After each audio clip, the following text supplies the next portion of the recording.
I think we need more thinking. Nuggets and Hornets. What happened in the game? Let's find out.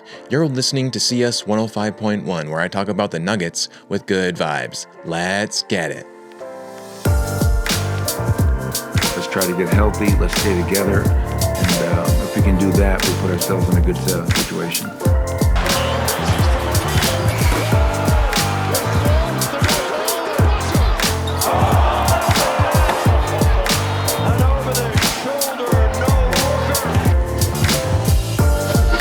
How's it going, everyone, and welcome. I'm CS Chandler, here for another take of Nuggets basketball. So the Nuggets were on the road, continuing on this road game. They have a 3-game road trip, and then they kind of travel back home, but then they don't really play a game, but then they travel again to Sacramento to end the actual 4-game road trip.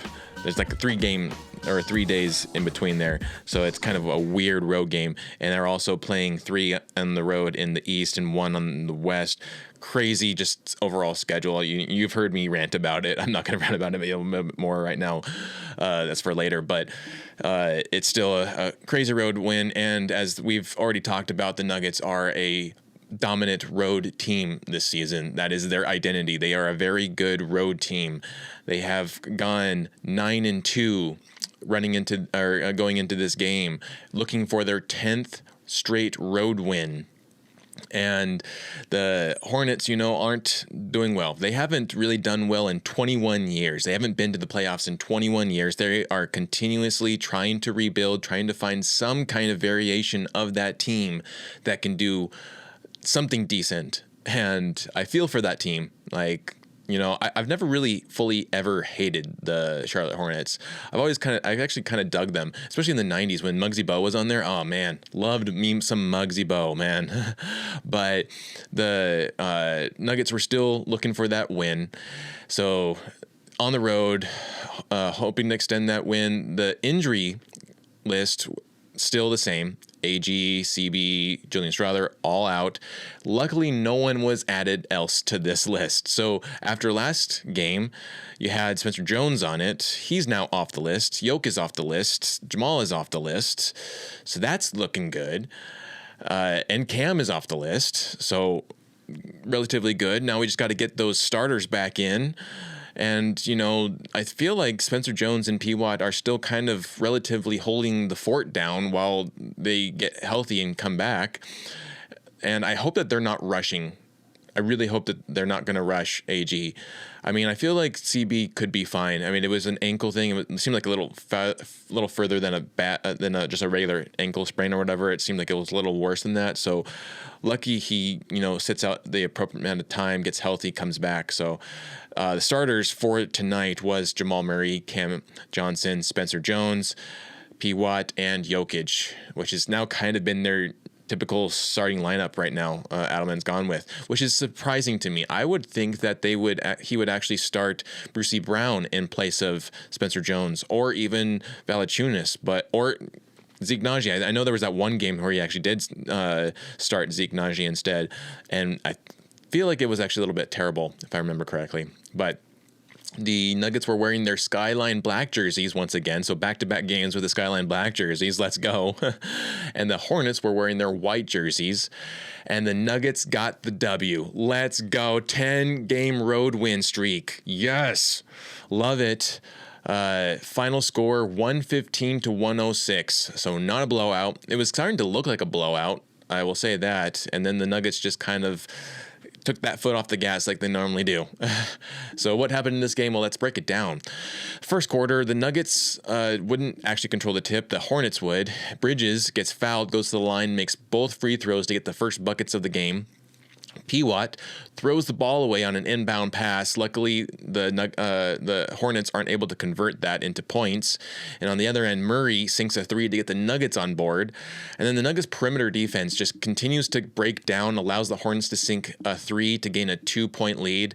And then the Nuggets with 2 back-to-back three-point plays from Jamal and Jokic gets the Nuggets a 1-point lead.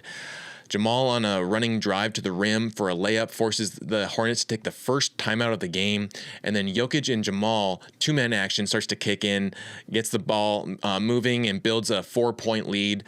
And then Jamal gets his second 3-point play, driving to the rim and gets a circus shot to go in, makes the and one. Jamal, I feel like, loves playing in Charlotte. I mean, I remember last season him getting a crazy circus shot off and making the highlights for it too. And here we have almost exactly the same kind of play. He gets goes up for the layup, and or not the layup, but it was like a weird like kind of toss up the ball and it went in. He likes to do that a lot, if you haven't noticed. The Nuggets defense then allows 3 consecutive threes by the Hornets to cut the lead down to 1.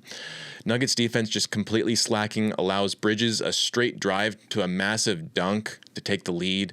And then Hornets continue sinking open threes.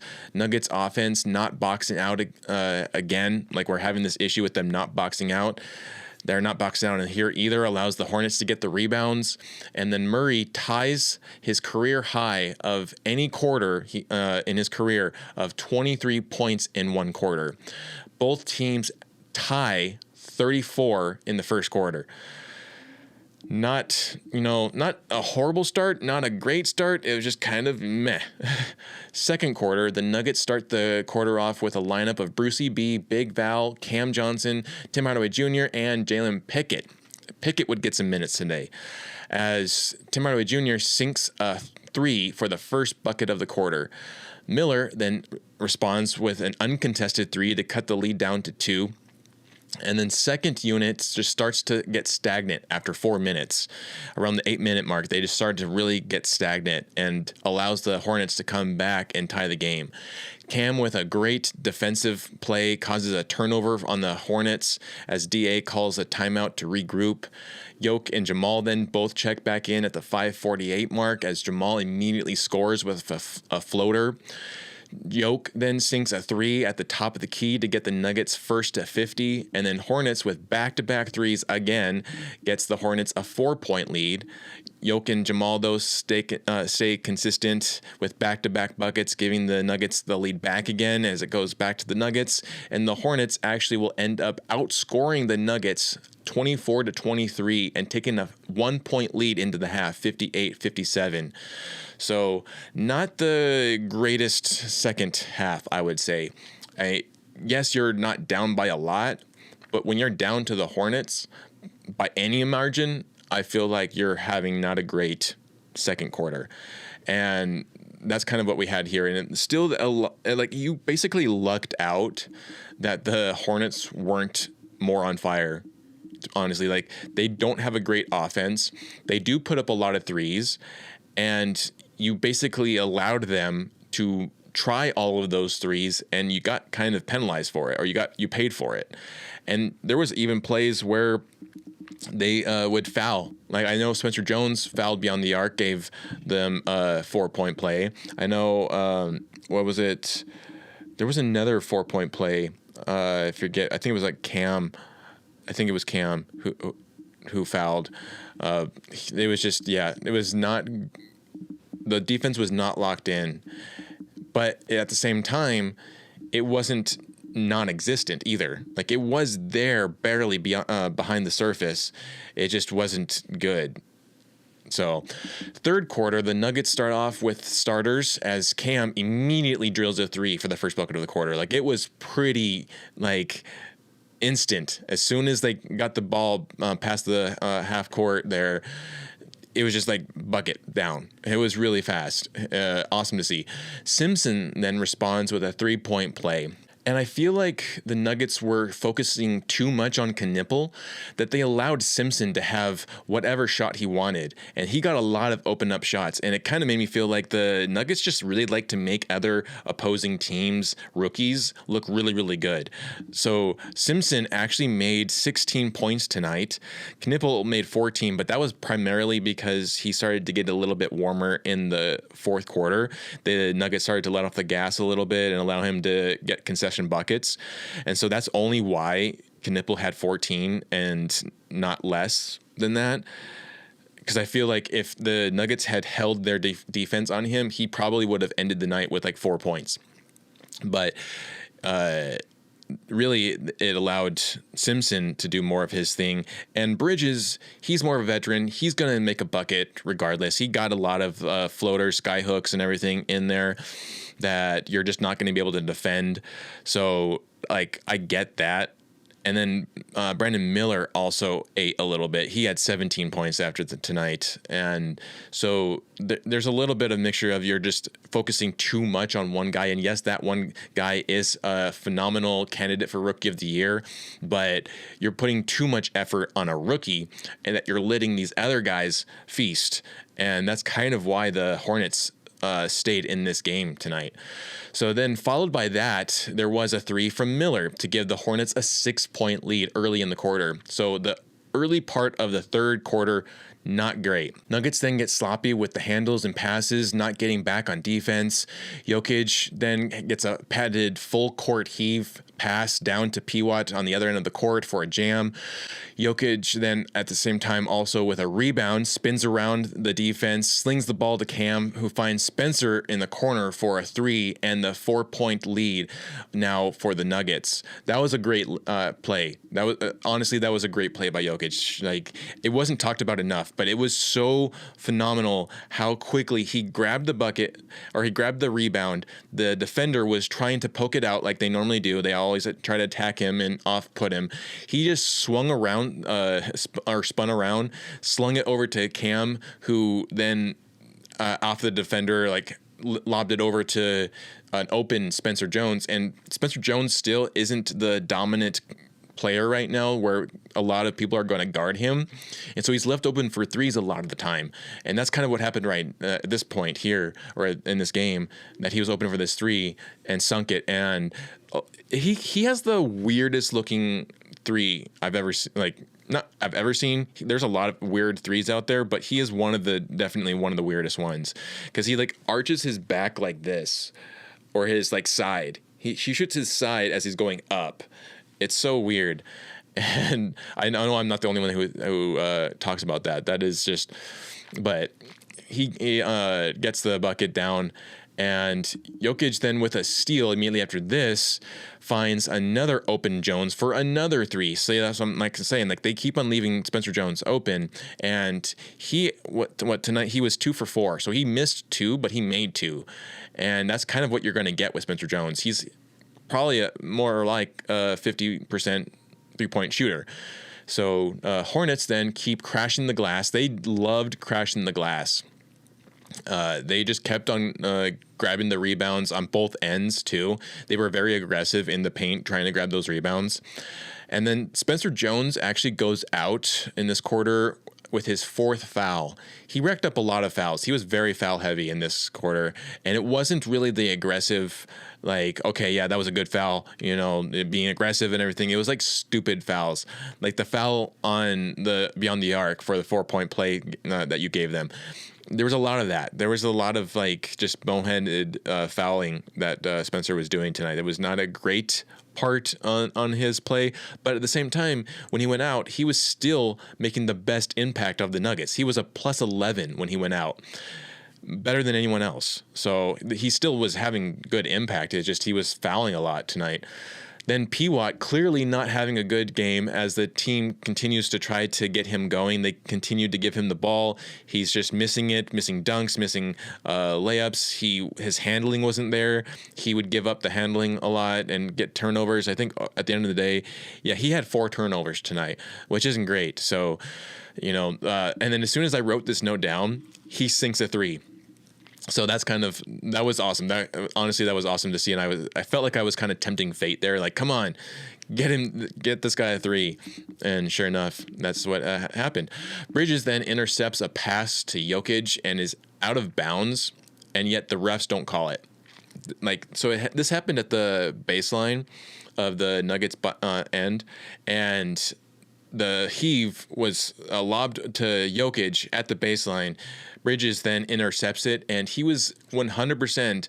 Like, Jokic then kind of goes out of bounds, and Bridges' like heel was out of bounds, and yet no call.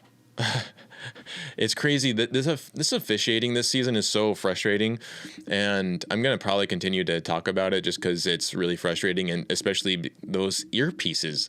I don't trust those earpieces at all, even if we're winning. Like it's not good. It's not a good look, honestly, for officiating to wear earpieces.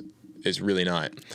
So Jokic then gets the last bucket of the quarter, trying to get the and one, doesn't get it, but he does get the last bucket, and the Nuggets outscored the Hornets 30-23.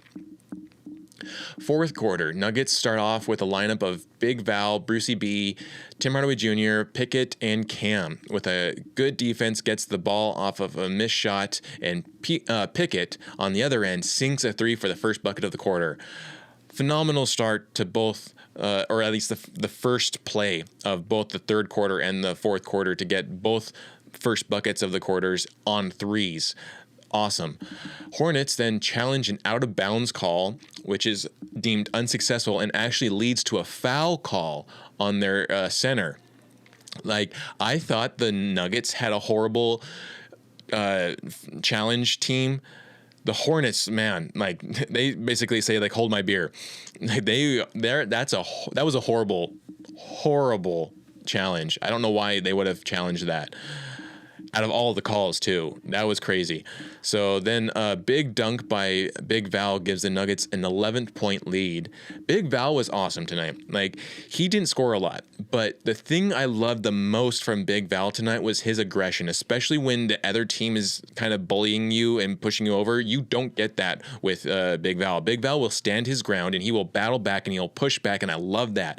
He gives them more grit. And that's what he did today. He even had an offensive foul called on him because of a screen that he caused on Simpson. And then you saw Simpson try to get back up and start to bark back at him. And he just looked like a little chihuahua barking at the big dog. And the big dog just didn't care. And he just kind of like swapped him away. It was really funny, kind of. It was just like, sit down, Simpson. You're a rookie. You're a measly little rookie who means nothing right now in the league. You can sit your ass down and stop yapping at Big Val, or else you're going to get hurt. Like, you think that was a bad screen, sure, but you're going to get hurt if you continue to yap at that big dog. I would stay clear of Big Val if I was Simpson. Like, sit down, little dog. Then Miller on the same play, or shortly after that, draws a foul beyond the arc on Pickett. So this is where Pickett also fouled. It wasn't Cam, it was Pickett, and sinks the bucket plus the foul for a 4-point play. We were up by 11, and because of Pickett fouling Miller, and it's just like stupid stuff like that. Like, you didn't need to foul him there. There was no need for that, and yet he makes the bucket, 3 points plus the foul for 4-point play, cuts it down to 7. Murray then checks in at the 8:20 mark because that just like kind of disrupted everything. Got to get a little bit of order established. Big Val bounce pass to Murray off the glass to get the Nuggets first to 100 and gets the Nuggets lead back to 11. Jokic then checks back in at the 6:48 mark with 2 rebounds short of a triple-double. He would not get the triple-double tonight, unfortunately, but he does sink an opened 3 in the game to get a 14-point lead. And then sloppy receiving on the inbound from Jokic turns it over to the Hornets, who cut it down to 8. So kind of a sloppy end to this quarter, really. And give credit to the Hornets. They still played really hard down to the last second. They were battling out and trying to get that deficit down as much as possible, as if it was like a NBA in-season tournament where points mattered. And they would be unsuccessful in that because the Nuggets would still outscore them 28-25 in that fourth quarter. And again, they would win 10th on the road. Let's go, Nuggets. Again, final score 115-106. Let's go. So the defense wasn't great in this game, nor was it terrible. there were a lot of gaps, but there was also periods where there was a good locked in defense. And while the Nuggets are still trying to find an aggressive defense to lock in, they are able to get these wins based off of their best duo, the number 1 and 2 guys, Jokic and Jamal. This is the best duo in the NBA and continues to show it. When you had Jamal having a dominant first half, and when he started to go a little bit cold, you had Jokic take over in the second half. This is something that has continued to give the Nuggets life, and it is especially something when you see Jamal having a better start to the season and making a great case or an argument for why he should be in the All-Star game this season. Let me know in the comments what you think, but I really think that the Nuggets are able to get these wins because not just because of Jokic, but because of Jamal as well. When you have non-Jokic games, it's almost certain that the Nuggets will struggle, but I can also say the same thing for Jamal. You kind of need those two. There's a reason why you have the term peanut butter and jelly with them, because that is what they are. If you take out the other one, you can't really replace that one with something else. You might have like a peanut butter and honey maybe kind of thing with AG or CB, but it's still not going to be the same as the peanut butter and jelly of Jamal and Jokic.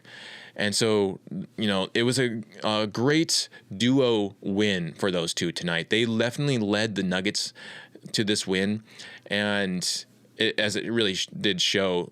And when one was going down, the other one kind of picked up. And so it was a full, really good team effort in this. So overall stats, let's see here. Peyton Watson played 30 minutes tonight and 10 points, 8 rebounds, 1 assist. He had 1 block, 4 for 9 from field, 1 for 2 from 3, 1 for 5 from free throws. So not a great offense night for our guy P. Watt. He also had 4 turnovers, but he didn't have a foul tonight. He had 0 fouls. He was a plus 10. Spencer Jones played 24 minutes tonight, and he had 8 points, 2 rebounds, 1 assist, 2 steals. I think he led the team. Oh, no, Tim Hardaway Jr. also had 2 steals, so those two tied for most steals of the team. 3 for 5 from field, 2 for 4 from 3. Didn't take any free throws, didn't go to the line there, but he did have 1 turnover, 5 personal fouls. He was a plus 14. He tied with Jamal for the highest plus minus of the team tonight.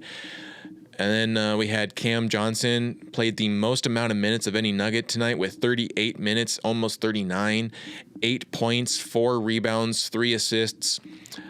2 for 7 from field, 1 for 5 from 3, 3 for 4 from free throws. He had 0 turnovers, 4 personal fouls, was a plus 9. And this is exactly where I'm going to say, I know he didn't have a great offensive night, but hey, we got the win. There's something to it. And he is still feeling comfortable. To even get 1 3 down. Remember, there were games where he didn't get a single 3 down. So 1 for 5 is not great, but it's still better than 0. Right. So, and then plus the fact that he had a lot of great defense tonight. The fact that he had that defensive play where he caused a turnover on the Hornets. That's what you need. You got to get that aggressive defense locked in. I loved seeing that from Cam tonight. So I wanted to wait for Jokic and Jamal because I had a double graphic for these two. Peanut Butter and Jelly gets their shared graphic because Jokic played 34 minutes tonight, made 28 points, 9 rebounds, 11 assists, 1 steal. He was 11 for 16 from field, 4 for 8 from 3, 2 for 3 from free throws, 4 turnovers, 2 personal fouls, and was a plus 6. So he tied with Peyton Watson for the most amount of turnovers from the Nuggets tonight. So not great. But as I said before, I feel like Jokic learns a lot from his mistakes. And so he might have turned it over 4 times, but in those 4 times, he was also plotting where the holes were in the defense of the Hornets. And that's why you were able to get 11 assists from him tonight. Jamal Murray played 35 minutes, so only 1 minute more than Jokic, made 34 points, 3 rebounds, 5 assists, 1 steal. He was 14 for 25 from field, so 56%. 2 for 9 from 3. 4 for 4 from free throws, 0 turnovers, 1 personal foul was a plus 14. Let's go. Peanut butter and jelly. Blue Arrow and Jokic had a great night tonight, the two of them. So they deserve that that double graphic there. Jokic with the double-double, near triple-double, and Jamal Murray with the I think the game high in points, if I'm not correct. Yeah, not mistaken. So on the other end with the Hornets, it was Bridges made 24 points.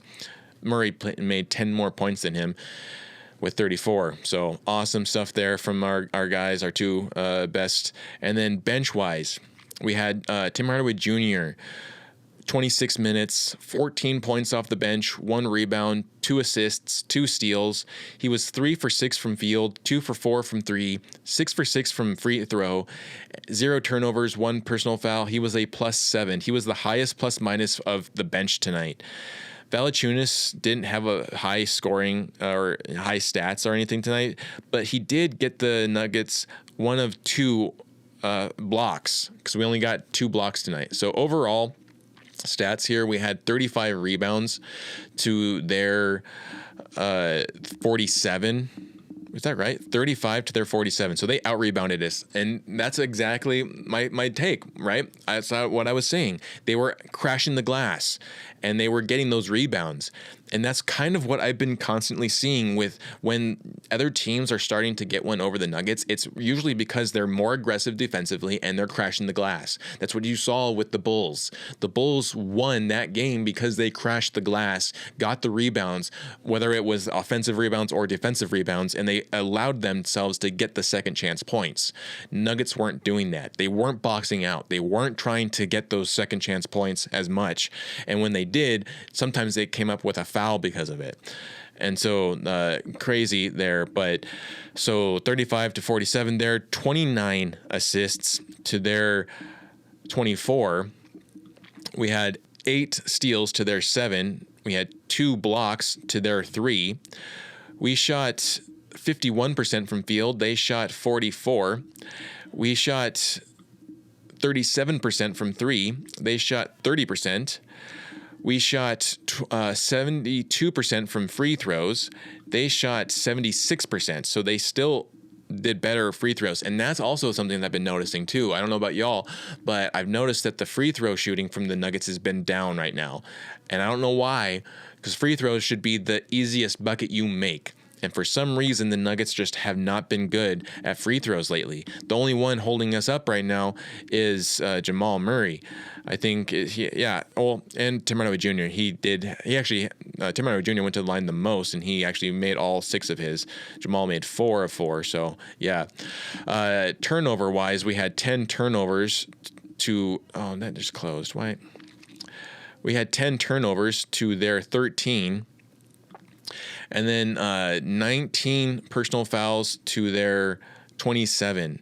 So again, kind of that shows you too right there that they're being more aggressive, right? And before this, they also the scouting sheets showed that they didn't foul as much as other teams, and yet here you have them trying to come out being more aggressive because they have seen. I'm sure that the scout sheets show that if you're more aggressive with the Nuggets, you are going to get more of the calls. And that's kind of a little bit of what happened tonight. I don't think that there was a horrible officiating tonight.